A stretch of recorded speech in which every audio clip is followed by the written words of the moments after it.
Fala, meus amigos, vamos comentar o processo que está tramitando no Supremo Tribunal Federal contra o Bolsonaro e outros réus. Esse processo a denúncia foi aceita, então agora nós podemos chamar eles de réus nesse processo. Eu tenho utilizado esse canal aqui para falar de assuntos de imigração, vida nos Estados Unidos, mas eu também comento sobre política e esse vídeo ficaria muito longo se eu deixasse ele no Instagram, então eu prefiro fazer esse vídeo aqui no YouTube. Então, o que acontece, né? O Supremo Tribunal Federal, ele está julgando esse processo e o que está acontecendo, que muitas pessoas estão falando assim, o Supremo Tribunal Federal não é competente para julgar esse processo. Mas o Bolsonaro, ele não foi presidente, então. Enquanto a pessoa ela está no exercício do seu mandato, ela tem o foro privilegiado de ser julgado no Supremo Tribunal Federal. Se ela deixa de ser, ela não tem mais essa prerrogativa de foro. Então a gente lembra que o Lula estava sendo julgado lá pelo Sérgio Moro, no Paraná, e ele não era mais presidente, então ele era um ex-presidente, então ele não tinha o foro privilegiado.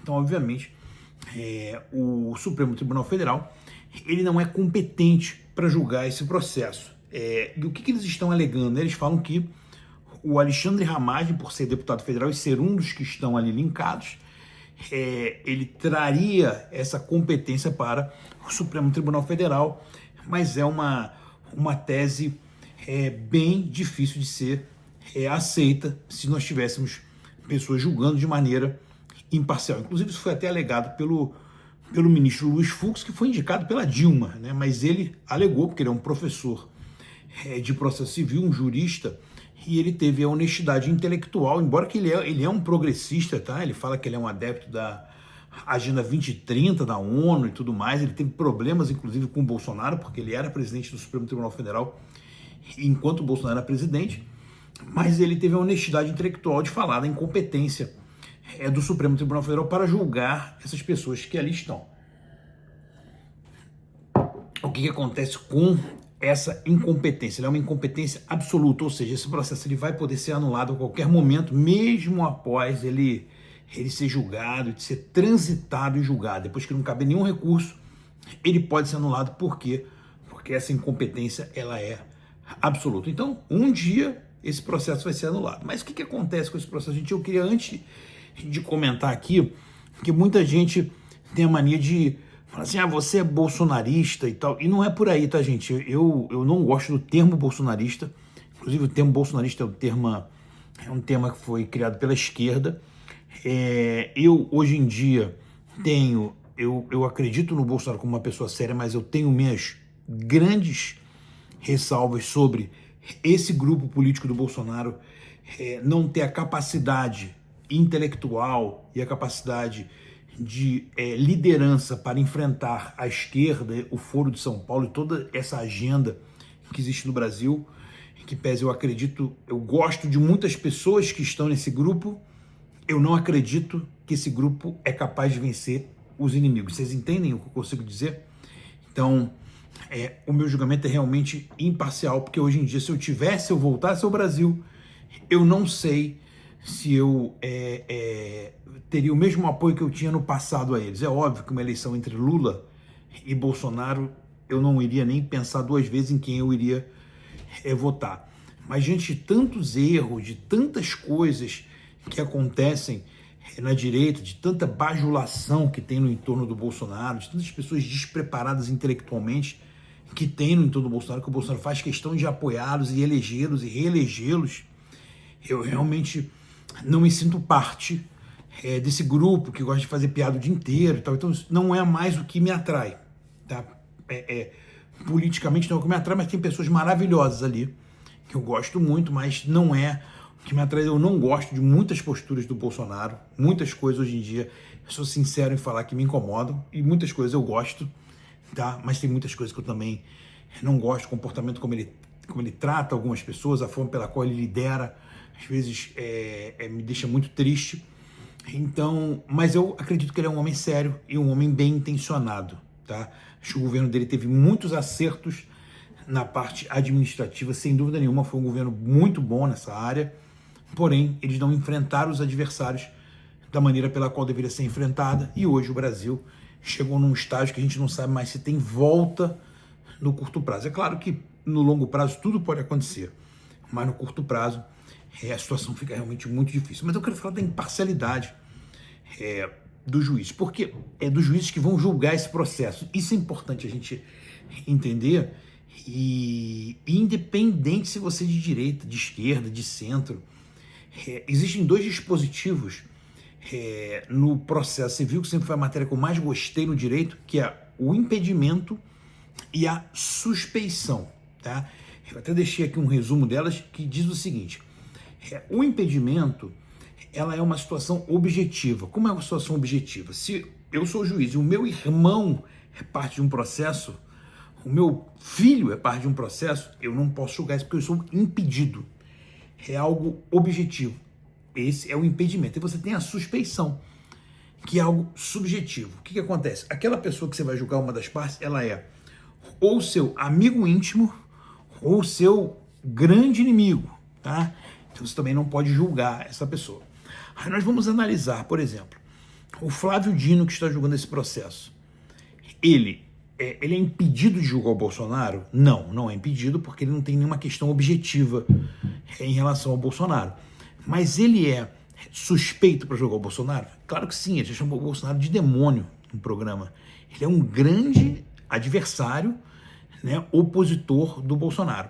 Então ele é suspeito para julgar o Bolsonaro? Sim. Teria que se aplicar a suspeição? Teria. O mais honroso seria partir dele. Só que esse pessoal não tem honestidade intelectual nenhuma, o cara é um socialista, né? Então teria que partir dele e falar assim, ó, eu não gosto do Bolsonaro, nunca gostei, é meu adversário político, então foi meu adversário político, agora eu sou juiz, mas eu prefiro não julgar essa causa. Isso é honestidade intelectual. Claro que a gente não pode esperar isso deles. Então, o Flávio Dino é suspeito, tá, para julgar esse processo. O Cristiano Zanin, que é o presidente da primeira turma, ele era o que ele era? Advogado do Lula, do maior adversário do Bolsonaro. Tá? Se o Bolsonaro estiver elegível para as próximas eleições, o Bolsonaro é o grande adversário do Lula, é quem pode vencê-lo nas urnas. Então, eu te pergunto, o Cristiano Zanin, ele é impedido de julgar o Bolsonaro? Não. Ele não é impedido de julgar o Bolsonaro, mas ele é suspeito de julgar o Bolsonaro? Sim, ele é suspeito de julgar o Bolsonaro, pois ele durante muitos anos ele foi advogado do maior adversário do Bolsonaro, do inimigo do Bolsonaro, e advogado de anos. Inclusive o Lula esteve no seu casamento. Não sei se o Lula foi padrinho ou não de casamento, não tenho certeza, mas o Lula estava no seu casamento, eu me lembro da foto deles em casa. Ou seja, eles são então amigos íntimos. Então o Cristiano Zanin, ele é sim suspeito para julgar o Bolsonaro. Então vamos analisar outro, Luiz Fux. Bom, o Fux ele já teve uma briga, né, com o Bolsonaro quando o Bolsonaro era presidente, e aí é uma questão se eu não sei se ele é ou não é, porque foi até uma briga declarada, mas não era tão declarada assim. Então ele poderia ser julgado, sim. Ele foi indicado, inclusive, pela Dilma, mas eu acho que isso aí por si só não seria uma questão de suspeição, mas também pode ser colocado como suspeito. Impedido não é, mas como suspeito ele também pode ser colocado. A Carmen Lúcia, mesma questão do Fux, ela também pode ser colocada como suspeita, mas não é 100%. A Carmen Lúcia e o Fux não seriam 100%, mas é claro que são pessoas que já fizeram declarações contra o Bolsonaro e tudo mais. Agora, vamos ao último, ou seja, são 5, né? Vamos ao último. O Alexandre de Moraes, ele é impedido de julgar o Bolsonaro? Não, impedido ele não é, mas suspeito, é óbvio que ele é. Inclusive, ele mesmo falou ontem na audiência que o Bolsonaro tinha ofendido ele numa manifestação de 7 de setembro em São Paulo, ou seja, ele demonstrou que ele tem uma certa mágoa interna, né? Não estou nem contabilizando as milhares de perseguições que o Moraes fez aos apoiadores do Bolsonaro, mas o Alexandre de Moraes, ele não pode ser ser um juiz de uma causa que julgue o Bolsonaro. Por quê? Porque ele é suspeito, porque ele é um grande adversário da pessoa que ele está julgando. Então ele não pode julgar. Inclusive nesse processo, o Alexandre de Moraes ele figura como uma série de elementos de vício do processo, né? Ele participa de investigação, faz pressão em relação a delatores, como é o caso do Mauro Cid. O Mauro Cid teve 9 delações diferentes, com ameaças de prender familiares, da pessoa prender, de problemas, enfim, coisas que são totalmente fora do que a gente chama de uma garantia constitucional, que é o devido processo legal. Então você tem ali ele que ele se coloca como vítima, né, como autor do processo. Vazaram diversas informações que ele falava com a Polícia Federal, quero isso, quero aquilo. Então, ele é vítima, ele é julgador, ele é acusador, ele julga se ele está impedido ou não, se ele está suspeito ou não de julgar o processo. Então, tudo isso torna esse processo um processo muito frágil. Advogados de defesa não terem acesso às provas. Então, tudo isso torna esse processo um processo juridicamente falso. E eu não estou falando aqui, gente, como mas você é de direita, então você, óbvio que você vai dizer e defender em relação... Gente, eu já falei para vocês, hoje em dia, eu não tenho a mesma dedicação, o mesmo apoio a esse grupo que está com o Bolsonaro. Eu acho que esse grupo é incapaz de vencer a esquerda que está no poder hoje do Brasil, por falta de intelecto, por falta de uma série de questões. É a minha opinião, eu posso mudar, mas hoje é a minha opinião.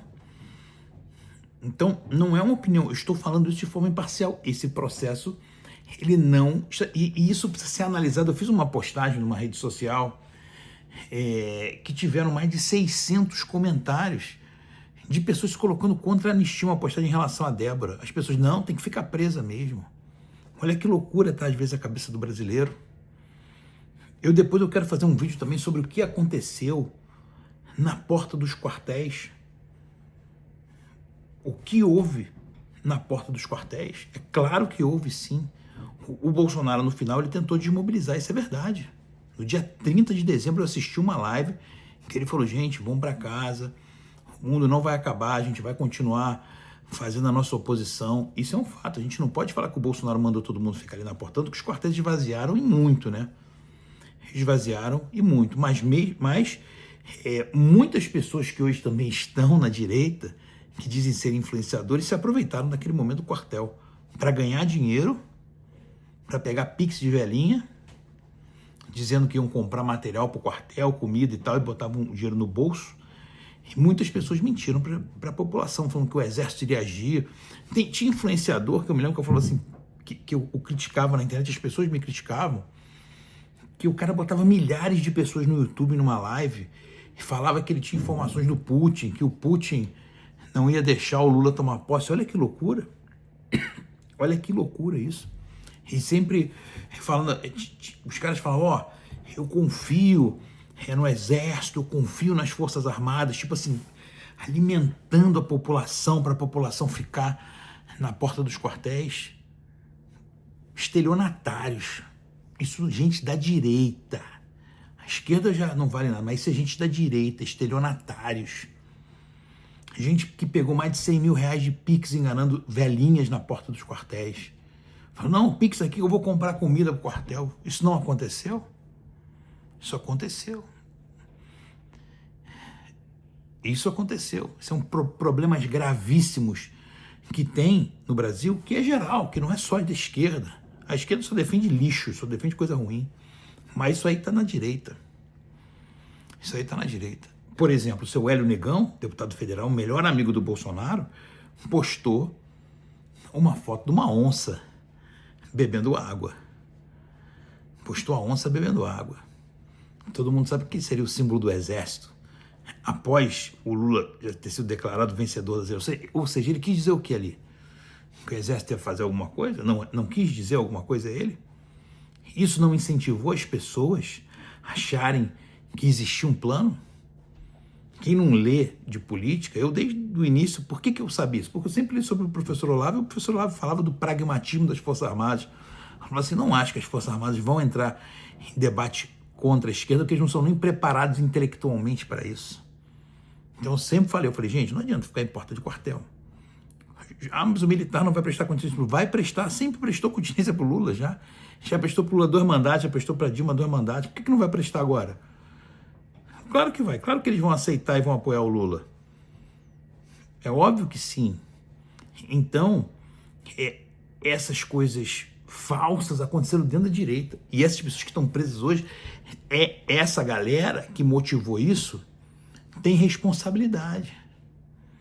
Tem responsabilidade também. Quantos da direita alimentaram essa insanidade? Né? Quantos? Mas isso não torna o processo válido. O processo é um processo viciado. O processo é um processo viciado. E o Bolsonaro, em nenhum momento, você vê nele uma participação na pessoa dele de querer dizer que era golpe de Estado. Outra coisa também que é extremamente incabível é um golpe de Estado com pessoas que não têm a menor condição, que não tinham uma arma, que não têm a menor condição de ter um golpe de Estado. Isso aí também é totalmente incabível. Outra coisa é que as portas estavam abertas quando as pessoas chegaram lá. Outra coisa é que você não tinha segurança nenhuma. O próprio Bolsonaro, quando era presidente, falou, ó, pelo menos no palácio ali tinham 60 homens armados preparados para enfrentar qualquer coisa. Não teve um que enfrentou as pessoas ali. É claro que quem armou isso já estava tudo infiltrado. Tudo aconteceu lá dentro. Aquela prova, o vídeo do G Dias prova isso. É claro que isso foi uma pegadinha e que pessoas da direita até caíram ao entrarem lá e cometerem atos de vandalismo. Mas uma pessoa que entrou ali e cometeu atos de vandalismo, quantos anos essa pessoa merece? Né? Qual é a dosimetria dessa pena? A Débora que passou o batom, qual é a pena que ela merece? Ela está presa há 2 anos, ela merece toda essa pena? Eu não sou contra, sei lá, ó, indeniza pela lavagem que você sujou, quanto custa lavar a estátua? Você vai ter que pagar essa lavagem. Você vai ter que, durante um ano, fazer um serviço social. Eu não sou contra isso. Mas 14 anos? 14 anos? Ela merece essa pena? É óbvio que não merece. Óbvio que as pessoas estão sendo condenadas ali de uma maneira esdrúxula.